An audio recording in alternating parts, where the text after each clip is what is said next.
Equity is a word derived from Latin word equitas, which means even, fair, and equality.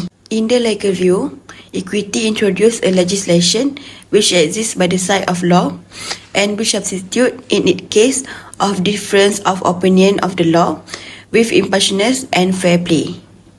Equity remedies were largely intended to fill and provide for situations in which the common law was unable to provide the plaintiff with a fair and comprehensive resolution because of the shortcoming of its remedies. Firstly, the common law remedy of damages is available without restriction, while they are discretionary. Next, they are awarded in the situation where the common law of remedy is unavailable or insufficient. And lastly, they behave against a person, which also means that the court power to determine whether it directed by a party. There are several types of equitable remedies. First is injunction. Injunction means an order from court to command a person to do something or to abstain someone from doing a particular action. It was summarized in Section 4 of Specific Relief Act 1950. This action also disclosed that this act is given to an ordering party to do the very act which he is under a responsibility to do. It also prevents someone from doing that which he is under an obligation to do. There are several types of injunction. First is prohibitory. This type is the most likely form of an injunction. This injunction is where someone is commanded to refrain from doing a specific act for a certain time. Second is mandatory. Unlike the prohibitory injunction, this type is less frequently granted. This injunction is an order necessary for the performance of a specific act. Next is interlocutory. Commonly, interlocutory injunction is typically only issued after notification, giving the defendant enough time to contest the allegation.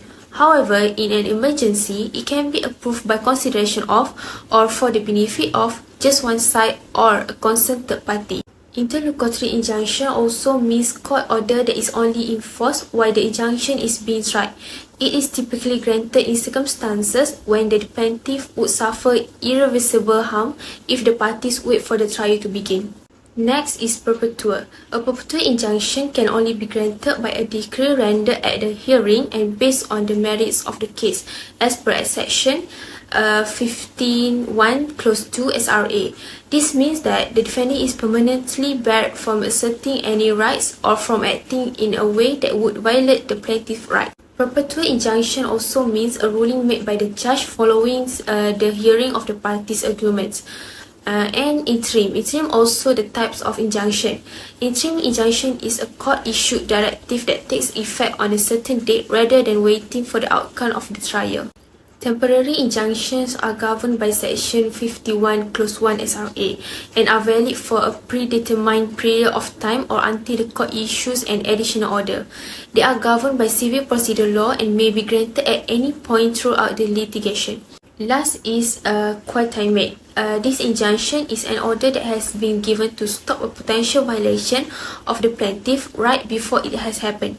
Plaintiff must demonstrate that there is a very high likelihood of a future infringement and that the resulting harm will be extremely severe. Now, I will explain regarding the principle applicable to the issue of injunction. First is interlocutory injunction. Interlocutory injunction is an injunction issued to prevent a possible infringement of the plaintiff's right before it occurs. The plaintiff must show that both the possibility of a future violation and the severity of the harm that might issue from it are very high. In this specific case, Lord Ripple established the following guidelines, where the first one is the claimant has to demonstrate that his demands are not baseless or oppressive. He needs to present the court with enough proof that his claim has a legitimate chance of winning at trial. Secondly, in cases where a significant issues need to be resolved, the court must be persuaded that issuing an injunction is the more convenient course of action. In this regard, the court will consider whether damages will be sufficient option available to the plaintiff, preventing the necessity for an injunction. Lastly, there can be more special factors to take into account. For instance, in American Cinema's case, where an injunction was granted to stop patent infringement for a pharmaceutical product, the plaintiff argued that they would lose goodwill if the defendant's product had been used before the trial, and the plaintiff went on to obtain a perpetual injunction against the defendant's future marketing. For the second principle is perpetual injunctions. Perpetual injunction is a court order that prohibits a person or entity from doing a certain action permanently. This type of injunction will be granted after a final hearing on the merits of the case. Despite its aims, a perpetual injunction does not necessarily last forever and can be modified or dissolved based on the circumstances. Next, for the third one is quietament injunctions. Quietament injunction is an order of the court directing a party either to do something known as mandatory injunction or to refrain from doing something known as prohibitory injunctions. The injunction may be perpetual or interlocutory, prohibitory or mandatory. There are three requirements that must be fulfilled. First, a strong case of probability. The claimant must show very strong probability that grave damages will accrue. Second, evidence of imminent danger, and there must also be proof that the apprehended damage will, if it's come, it will be very substantial. For the last one is evidence indicating the potential for significant damage should be materialized.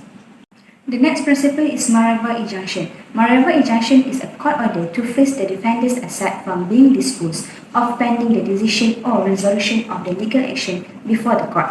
In the urgent situation, the injunction is invariably interlocutory and typically given ex parte. This injunction has a few principles. Firstly, the plaintiff must have a reasonably good arguable case. Second, the plaintiff give all relevant information in a complete and honest manner. Third, he must provide evidence that the defendant has asset within the jurisdiction. And lastly, he should provide evidence that there is a chance they could be removed if the asset were taken. The last principle is untenanted order. Untenanted order is the order to allow the plaintiff to enter into the premises of the defendant to search and obtain relevant material and evidence for the case. It is to ensure that the defendant does not dispose of any items in his possession that might be used against him during the trial while it is pending. There are three conditions for the grant of the order that has been laid down by Omrit LG. Firstly, there must be an extremely strong prima facie case. Second, the damage potential or actual must be serious to the plaintiff. And the third one is there must be clear evidence that the defendant have in their possession incriminating documents or things, and that there is a real possibility that they may be destroyed such material before any inter partes application can be made. Next is specific performance. Specific performance means a degree of specific performance directs the defendant to fulfill his contractual obligations, that is, to carry out his stated responsibilities. A prohibitory injunction may be granted with the same outcome as that of Sky Petroleum versus VIP Petroleum in 1974. There are several grounds on which specific performance may be refused. Firstly, where damages would be an adequate remedy. In a loan arrangement, a borrower will typically not be subject to specific performance orders because the default damages would be sufficient. The court's unwillingness to uphold contracts requiring personal assistance is also influenced by this idea. Sometimes damages aren't deemed sufficient, so specific performance orders may be issued. For example, contracts for the sale of land with the understanding that every plot is distinct. According to Section 11, when damages are insufficient to address a breach of contract involving the transfer of immovable property, specific performance may be awarded. Next situation is in contract for the sale of stocks and shares, such as those in private companies that are not available for purchase in the open market. This can be seen in the discussion in Outright versus IRC in the 1960s. Lastly is contracts for the sale of chattels that are exceptionally valuable to the claimant, rare or very beautiful. The grounds upon which equity will give specific performance of a contract for the sale of specific or a certain goods do not appear to have been expanded by Section 52 of the Sale of Goods Act 1979. Accordingly, specific performance of a contract to sell Applewhite shares was rejected in Cohen versus Roque in 1927.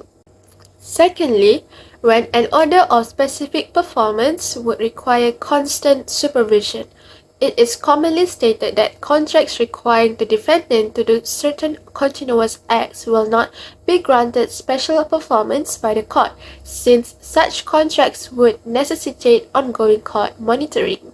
Next is contracts for personal service. Equity declines to award specific performance for a number of reasons, including the challenge of providing adequate supervision, the unfavorable nature of forcing someone to follow someone else's instructions, and the challenge of determining whether an employee was genuinely carrying out his contractual obligations. Next is contracts to build or repair. According to the ruling in Wolverhampton Corporation versus Emmons in the 1901, specific performance may be imposed provided that each of the three following requirements is met. First requirement is the contract specifies the building work in detail so that the court can understand what needs to be done. Secondly, damages would not be an appropriate remedy because the claimant has a considerable interest in the contract's fulfillment. And lastly, the defendant owns the land, making it impossible for the claimant to hire someone else to build without violating trespass laws. Another type for equitable remedies is rescission. Rescission means to put agreement on hold and puts the parties back in their pre-agreement rules. For example, when Y purchases an automobile from X as a result of X's deception.